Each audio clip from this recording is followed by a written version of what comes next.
am the Whistler, and I know many things, for I walk by night. I know many strange tales hidden in the hearts of men and women who have stepped into the shadows. Yes, I know the nameless terrors of which they dare not speak.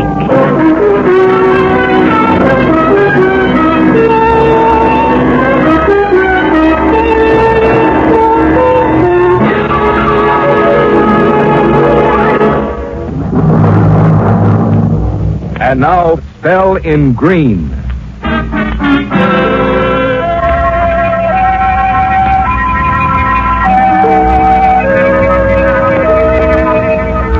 The quiet of the late night was broken only by the rapid click of a woman's heels on the sidewalk of the street that only an hour before had bustled with traffic and passing pedestrians. Nola Norton stopped for a moment and looked up toward the light from a third-floor apartment. From it to the package she carried under one arm. Then she sighed, resumed her steps, and turned up the walk to the apartment building. She opened the front door and then made her way up to Chuck Williams' apartment on the third floor. Chuck! Chuck, it's Nola.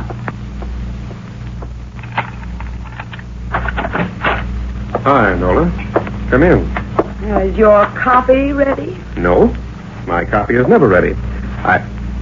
Nola, my dear, dear Nola.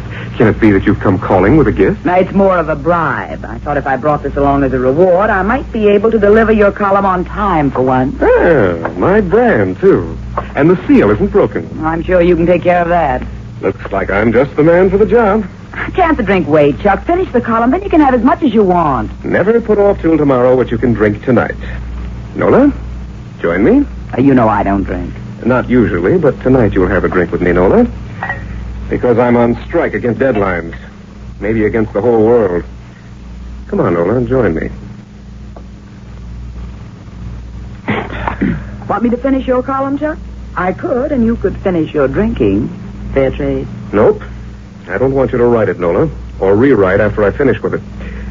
You're supposed to be my assistant and researcher. My girl Friday, as the saying goes. But you know, some of my columns haven't been reading quite right to me the next day. Maybe you should know this. Whether I've been drinking or not, I always remember exactly what I've written. Well, if you're referring to that item on Jack Winters, I got a last-minute tip. Pretty spicy, bit of intrigue. I write legitimate, straight-out stories. I don't like literary blackmail. I don't write it.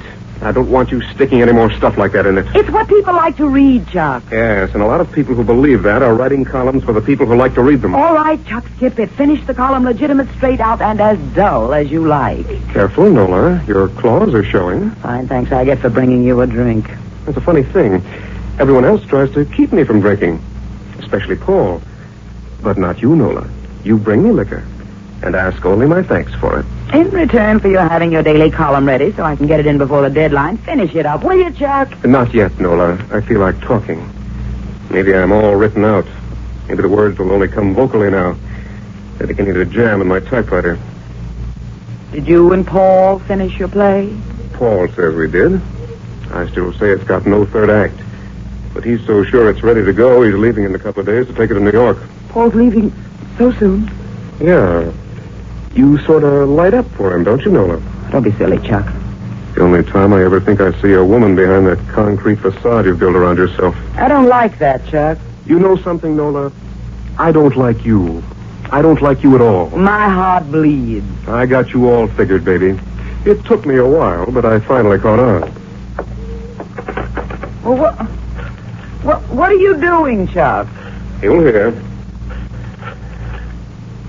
Hello, Chronicle? Get me editorial. Editorial? Give me Mac on the copy desk. He's not there? Okay, try Egon Drake and rewrite. Drake? Chuck Williams. I'm firing Nola Norton effective this minute. What? Make a note of it, will you? Why? For my own protection, of course. I'll explain to Mac in the morning. What on earth? Like I said, I got you all figured, and I don't like you. You must have had a few before I got here. Not one. Come here, Nola. Come out on the balcony with me. I want to show you something. Chuck, you're not making any sense. I never made such good sense. Look at it, Nola. The whole beautiful city stretched out before you. Take it. It's just lying there waiting for your greedy little hands. Take it, Nola. All of it. But leave Paul alone. And leave me and my little column alone, too. Okay, Chuck. I'll take it. And Paul, if I want him. And your column, too, Chuck. Nola, be careful. Look out! Nola!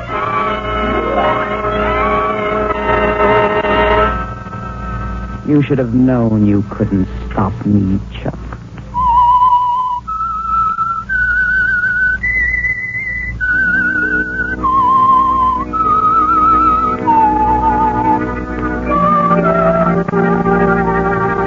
Well, Nola, it all seems a long time ago, doesn't it? Chuck Williams' tragic fall from the balcony of his apartment was judged accidental by the authorities. And in the months that follow, you try to forget that haunting moment when you pushed him to his death. The panic that accompanied your escape out the back entrance to the building. And the frozen fear that engulfed you when you reached your own apartment. To find that you'd lost one of your emerald earrings. But that's all behind you now, Nola. You're sure you must have lost the earring in your hurried flight to your apartment, because it was never mentioned in the investigation following Chuck's death. And that was 6 months ago. Since then, you've had another one made to match. And you wear them almost daily as you sit behind Chuck's old desk at the newspaper office, writing Chuck's old column. But it's your column now, isn't it, Nola? Whoever you are, go away. I'm busy. If I'm bothering you, I'm delighted. Paul Wallace. Oh, you can't be here. You're in New York. That's the advantage of having a split personality. Anyway, I got back from New York about a week ago. A week? And you're just now looking me up? I must be pretty far down on your list. Well, depends on where you start reading, Nola. Besides, I've been busy. Planning a party. Want you to come. I'd love to. How long do you intend to go on without kissing me? This is Chuck's old office. It reminds me too much of him. Oh. Well, I have an apartment. I'm at the Midway Castle. So you finally have your castle, huh? Well, always knew you'd get it, one way or another. Castles get lonely sometimes, Paul.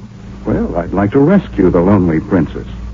How about Wednesday? That's when I'm giving the party. Well, that's also 3 days away. The best I can do, Nola. All right. Wednesday, then. But why a party? Why not just the two of us? We're celebrating the flop of our play. Oh, darling, how novel to celebrate a flop. But isn't it rather ghoulish, considering... Considering the co-author is no longer here? No.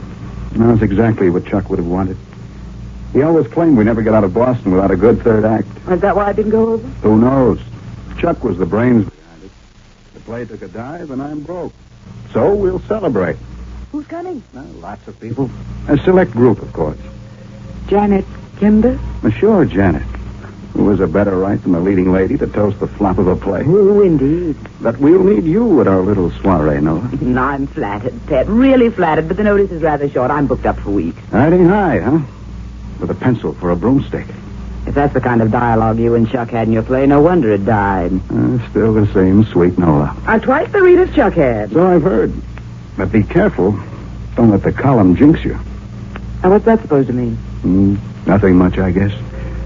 Only it's too bad we can't get a spirit flash from Chuck. Maybe the column is bad luck.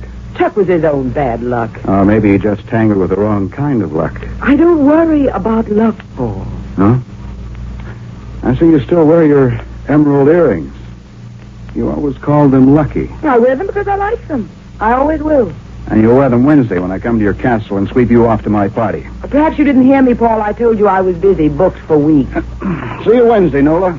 About 8. Who do you think you are? You can't drop in here after being away so long and tell me when you'll see me. Wednesday, Nola, dear. I will go to your stupid party. All right, Paul. I've waited 6 months. I can wait till Wednesday.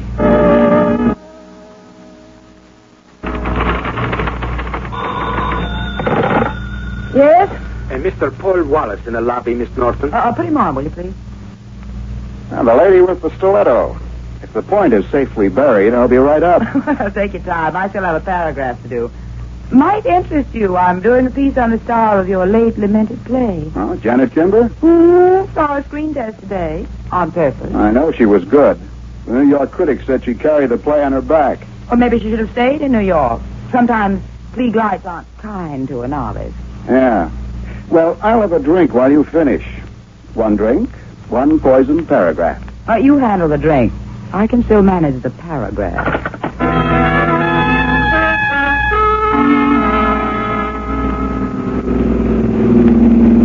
How'd you like my castle, Paul?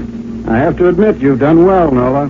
It's all part of the plan, darling. Oh, plans don't always work out, you know. Chuck and I had plans for a Broadway hit. Chuck was just unlucky. Paul, but this is where Chuck used to live. I know. Well, didn't I tell you?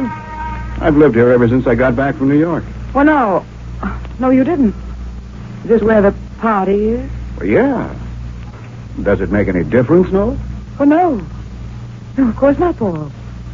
Why should it?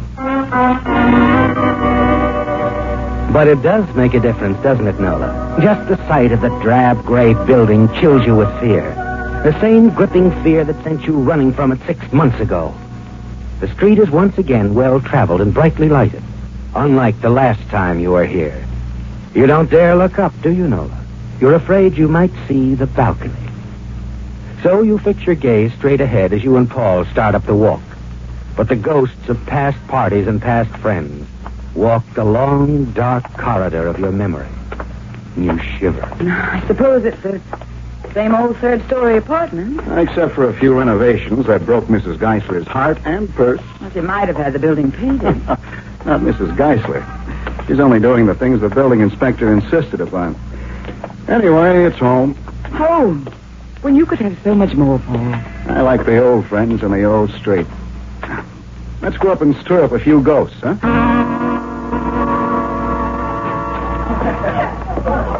Well, whoever you are, welcome. I'm fixing Egan Drake, how could you get away from the rewrite desk? Oh, I can always find a way to take in a party by Paul. I'll get us a drink, Nola. It's good to see you again, Nola.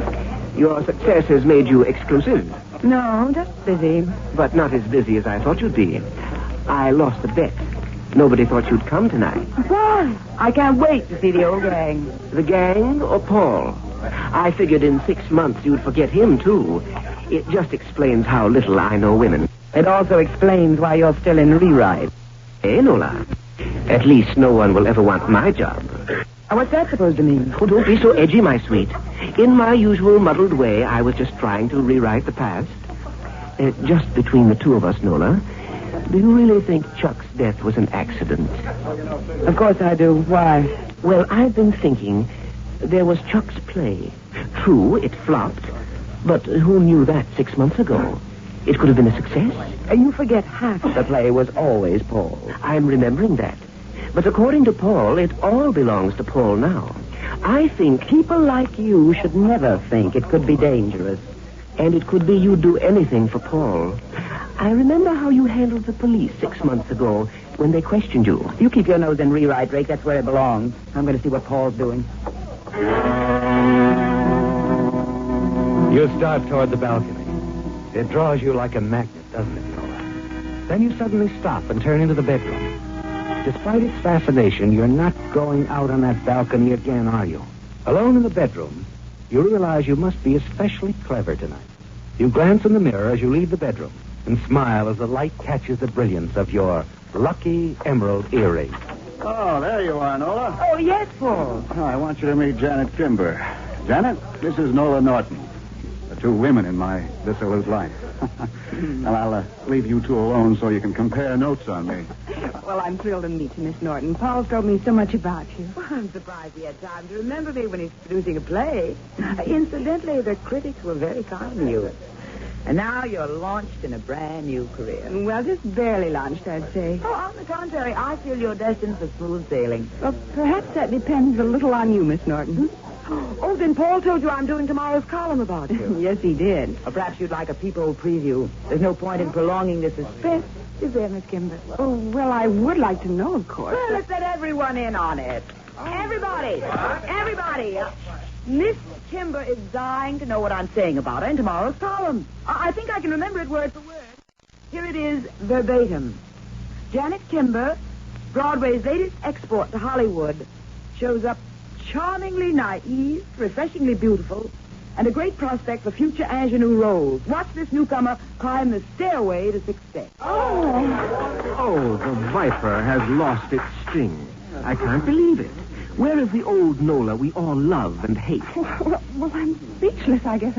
I don't know how to thank you, Miss Norton. Well, if anything I've said pushes you up that ladder, I'm well, thanks.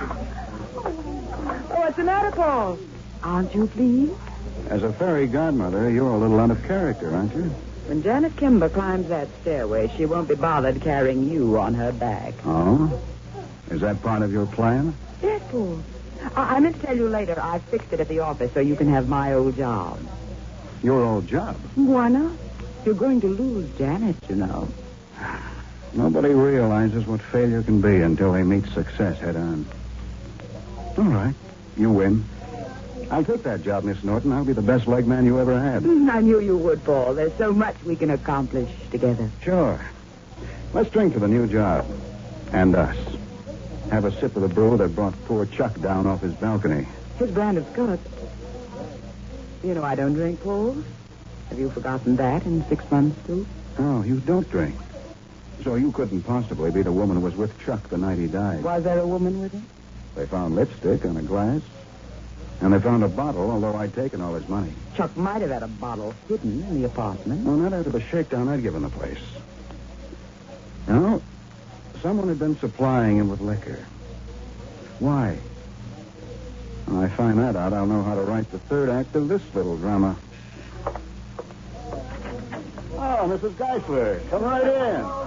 I guess everybody knows Mrs. Geisler, don't they? The owner of the building? Of course.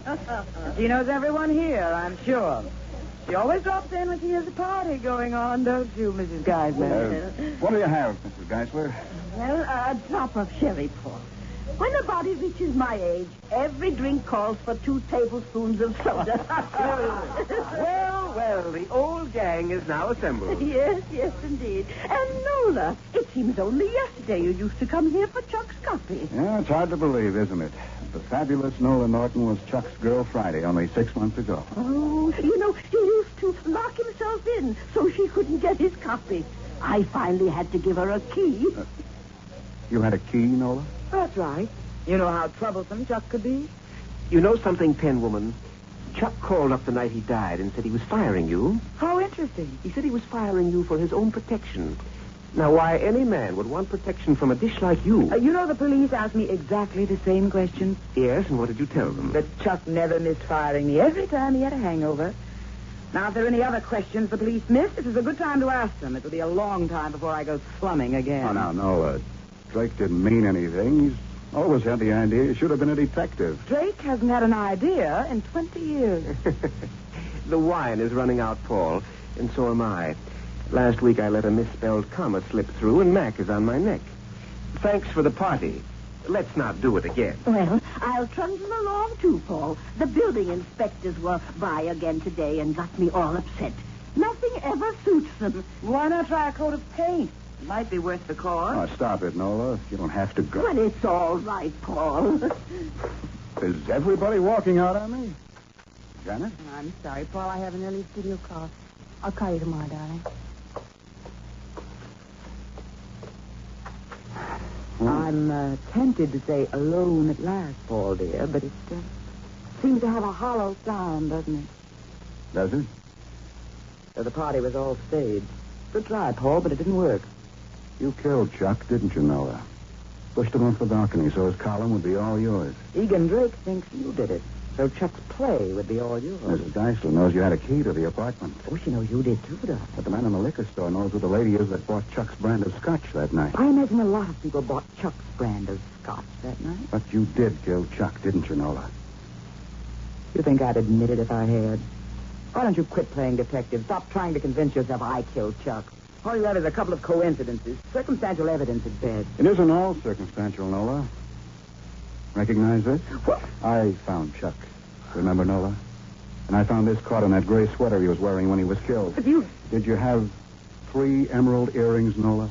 That isn't mine. I have my earrings. I'm wearing them. It may take time to find the jeweler who made you an exact duplicate of the one you lost. But I have time.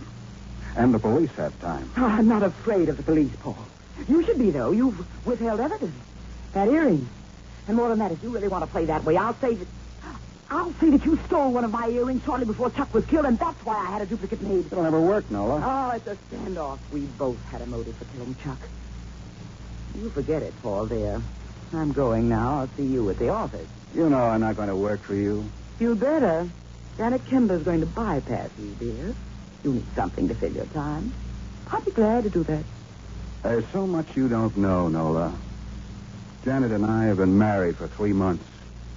I couldn't believe it. You couldn't have married her. Oh, but I did. The only reason I'm living alone here is because we decided to keep it a secret for a while, to help Janet's career. Oh, how the two of you must have laughed at me. Well, I'm laughing now, Paul, and I'll keep laughing all the time you're in prison. I'll take that earring, Paul, and no one will find it this time. No, give me that earring. Wait, what are you doing? I'm telling the world you tried to kill me like you killed Chuck. I'll scream it from the balcony. I'll scream as you're trying to do it right now. No, wait, you can't. Can't I through these flimsy doors?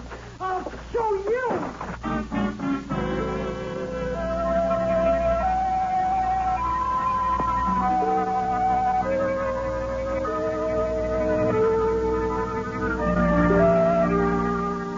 The crowd gathered quickly, the stunned and the curious. Someone hurriedly turned on the garage floodlight, and the area suddenly became bright and unreal as a man removed a small, brilliant object from the dead person's hand. Single emerald earring. Oh, my. Oh, my. I came as soon as I could. What's happened? It was Nola, Mrs. Geisler.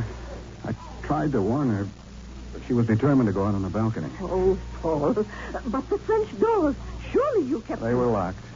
Nola pushed them open, and before I could stop her, she fell right through the scaffolding where the old balcony used to be. Oh, Paul, Paul.